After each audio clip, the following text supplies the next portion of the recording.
Let's take a look at these two examples. We have resistor which has following colors: orange, orange, silver, gold. We said that the very first band of the resistor represents the number. Second band represents also number. The third band represents the multiplier or number of zeros. The fourth band represents the tolerance, or we can say error. Orange.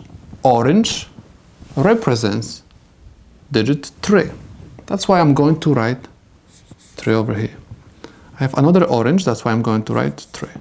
Silver is on the third position. This is my multiplier. That's why I have to go to the table and find out that silver represents multiplier 10 to negative 2, which is simply nothing else, just 100. That's why I'm going to multiply this by 100, and the tolerance is plus minus 5%. Gold represents 5% tolerance.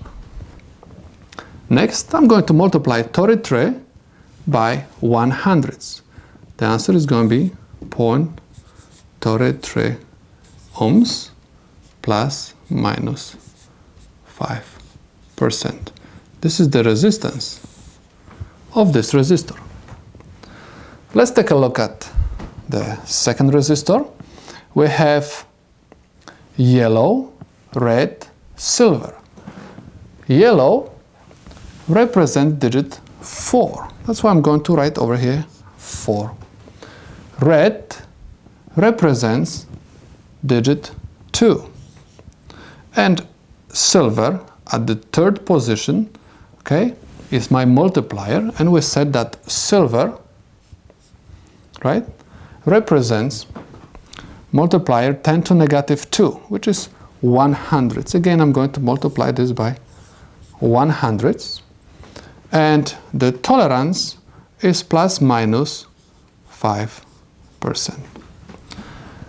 I have 42 times 100. This is equal 0.42 ohms, and tolerance plus minus 5%. This is the resistance of this resistor.